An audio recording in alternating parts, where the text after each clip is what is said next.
The Cuban government has introduced new regulations on the use of social media and the internet, which critics say are aimed at stifling dissent.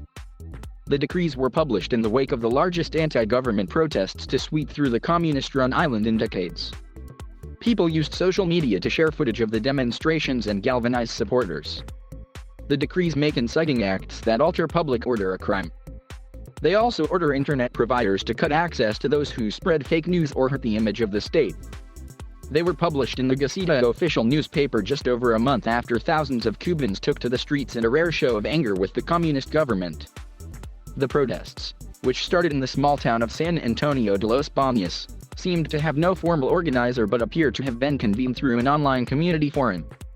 They quickly spread throughout the country after a live broadcast on Facebook of people attending the impromptu march in San Antonio was widely shared. Access to mobile internet in Cuba was only introduced in December 2018 but has given Cubans the ability to get news from sources other than state-controlled media.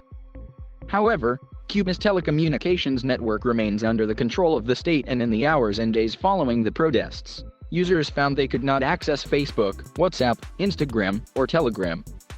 The director of NetBlocks, a London-based internet monitoring firm, told the Associated Press news agency at the time that the outages seemed to be a response to social media-fueled protests by the Cuban government.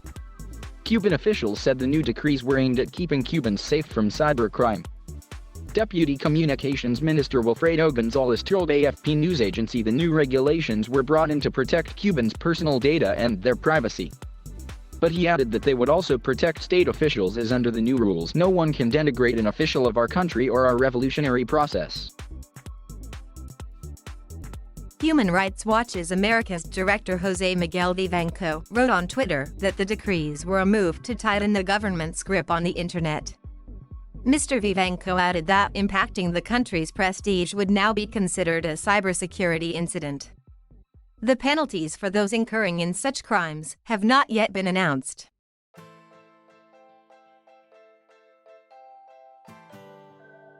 Thank you for watching. Please subscribe